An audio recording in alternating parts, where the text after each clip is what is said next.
নবী সাল্লাল্লাহু আলাইহি ওয়াসাল্লাম বলেছেন যে এই দোয়া পড়ার পরে যদি কেউ সকালে পড়ে রাত্রের আগে মারা যায় জান্নাতে চলে যাবে ইনশাআল্লাহ।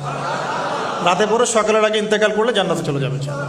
সাইয়্যিদুল ইস্তিগফার, আমার সাথে বলবেন আল্লাহুম্মা আনতা রাব্বি লা ইলাহা ইল্লা আনতা খালাকতানি আনা আবদুক ওয়া আনা আলা আহদিক ওয়া ওয়া'দিকা মাসতাতা'ত আউযু বিকা মিন শাররি মা সানা'ত আবুউ লাক বিনি'মাতিকা আলাই ওয়া আবুউ বিযানবি ফাগফির লি ফাইন্নাহু লা ইয়াগফিরু যুনুবা ইল্লা আনতা।